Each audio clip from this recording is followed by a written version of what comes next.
berbicara soal ekonomi nih Pak, Ya. karena kan sangat menarik ketika kita berbicara tentang program ekonomi. Nah, salah satu yang cukup optimistis adalah target pertumbuhan ekonomi yang sebesar 7%. Ya. Nah, dalam konteks ini saya tidak ingin menanyakan apakah yakin atau enggak. Cuman yang ingin saya tanyakan adalah sumbernya Pak. Karena kan kita tahu mulai dari konsumsi kita masih dalam pemulihan, terus ekspor kita juga cukup tertekan karena perlambatan ekonomi Cina terutama. Terus kemudian investasi dalam tantangan karena wait and see gitu kan. Nah, kira-kira butuh berapa tahun sih Pak untuk mewujudkan target pertumbuhan 7% dan mesin utamanya dari sisi apa? Ya, kita harus kembali dulu nih, mau tidak mau ya, bahwa apakah ini bisa atau tidak bisa, ya kan? Ini masalah keniscayaan. Ya, kalau kita semua punya mimpi yang sama, ingin mencapai target tahun 2045 Indonesia emas, kita menjadi 4 besar atau 5 besar kekuatan ekonomi dunia. Artinya kan pada saat itu kita harus punya GDP sampai sekitar 6.500 billion US dollar.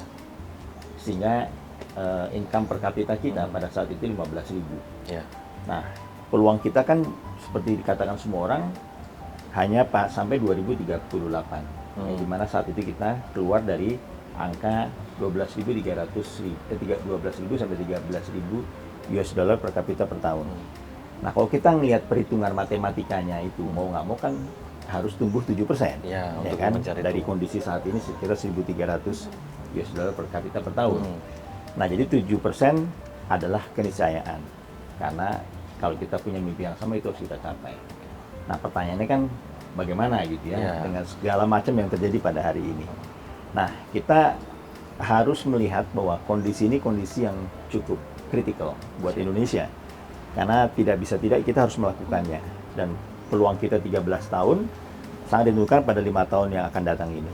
Nah, bagaimana kita melakukannya? Kita tidak bisa melakukannya dengan pendekatan yang business as usual.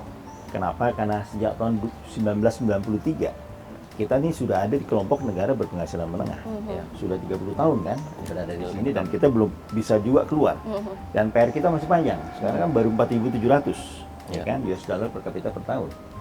Nah, kita harus ngejar sampai ke tadi saya bilang ya 12.000 13.000. Nah, ini jadi persoalan bagaimana melakukan langkah-langkah extraordinary. Kita perlu mesin-mesin ekonomi yang baru. Ya, kemudian mesin-mesin ekonomi yang lama ini harus kita perbaiki. Mesin ekonomi yang baru itu apa? Sehingga kita harus bisa mengidentifikasikannya. Nah, jadi tentu saja mesin ekonomi yang kita lihat hilirisasi misalnya itu akan menjadi mesin ekonomi yang kita andalkan, yang baru ya. Karena di sana terletak keunggulan komparatif kita. Ya. Karena itulah apa yang harus dihilirisasi itu kita pilih dengan selektif. Tidak semuanya kemudian kita hilirisasi. Betul. Yang mana kita pilih yang untuk dihilirisasi yang kita memiliki keunggulan komparatif. Artinya kalau kita memiliki nikel terbesar di dunia, itulah yang akan kita pakai. Kalau kita memiliki bauxite, depositnya 5 besar, 6 besar di dunia, itu yang akan kita lakukan. Timah, kita nomor 2 di dunia, itu yang akan kita hilirisasi. Kalau kita sudah memiliki keunggulan komparatif, membuatnya menjadi keunggulan kompetitif, kan jauh lebih mudah, ya kan? Nah, ini yang mau kita lakukan. Ya, sekarang apa yang membedakan yang sudah dilakukan oleh pemerintah sebelumnya dengan yang akan datang, ya kan? Nah, jawabannya kalau saya boleh ngambil contoh misalnya nikel saja, ya. Bagaimana nikel kita ini, ya, harus kita perjuangkan agar menjadi bahan utama untuk baterai EV ke depan. Ya kan, memang banyak alternatif teknologi lain, ya kan, lithium LFP itu, lithium ferrofosfat itu salah satu contohnya. Cuman kalau kemudian dunia memakai LFP, kita dapat peran di sana. Kenapa? Karena kita tidak punya lithiumnya, karena Australia yang pegang lithium, kemudian fosfat yang pegang Maroko, ya kan? Kita kan punya nikel. Jadi kita harus perjuangkan nikel ini menjadi salah satu bahan utama untuk EV dunia. Nah, caranya bagaimana? Sekarang persoalannya adalah hari ini ada 2 persoalan besar dengan teknologi yang dipakai untuk pemrosesan hilirisasi nikel.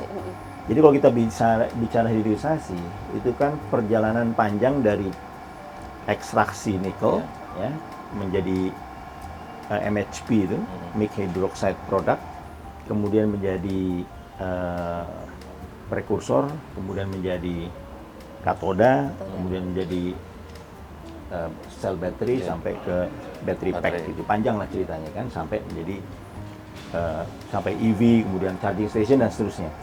Tapi yang paling menentukan kan di langkah awalnya, pemrosesan nikel ore atau biji nikel ini. Nah, sekarang ini kan semua menggunakan teknologi yang namanya HPAL, high pressure acid leaching gitu. Nah, HPAL ini kan punya persoalan lingkungan, ya kan? Kenapa? Karena feeding 1 ton, tailingnya atau limbahnya 1,5 ton. Kan nggak mungkin kita memproduksi clean car. Ini kan EV kan clean car, tapi berasal dari metal yang dirty. Nah, itu persoalan pertama. Yang kedua, karena produk ini dikuasai oleh satu negara. Ya kan, teknologi ini dikuasai oleh satu negara. Sementara China ini hanya menguasai 25% dari total EV market. Pasar globalnya. Ya kan, pasar globalnya 75% kan dipegang Eropa, Amerika, Jepang dan sebagainya. Nah, jadi karena perang dagang, kita kehilangan kesempatan untuk mengambil pasar yang 75%. Nah, Mas Ganjar dan Pak Mahfud sudah mengidentifikasi teknologi alternatif, ya. Sebenarnya bukan alternatif, complementary, ya. Yang jalan terus aja nggak apa-apa, ya. Walaupun ada catatan lingkungan dan lain sebagainya, saya percaya teknologi nanti perlahan-lahan bisa menyelesaikan masalah lingkungan. Yang ini kita sudah mengidentifikasi teknologi lain yang bisa dipakai sehingga mengatasi 2 persoalan, lingkungan dan juga pasar EV dunia. Nah, ini salah satu contoh, ya. Kemudian bauxite. Bauxite ini juga produknya atau processingnya itu kan menghasilkan red mud. Red mud ini juga toksik sama, gitu. Artinya masuk ke B3. Nah, dan teknologi yang dipakai ini sudah dari tahun 1800 sekian, teknologi Bayer itu yang dari Jerman kan. Kan sudah saatnya untuk kita rubah. Nah, leadership Indonesia untuk mengambil peran kepemimpinan di dalam teknologi ini itu adalah pilihan kepemimpinan, ya, dan itu ada di Pak Ganjar dan Pak Mahfud. Take the lead dalam leadership untuk pemrosesan nikel itu ada di beliau. Nah, ini yang akan kita dorong.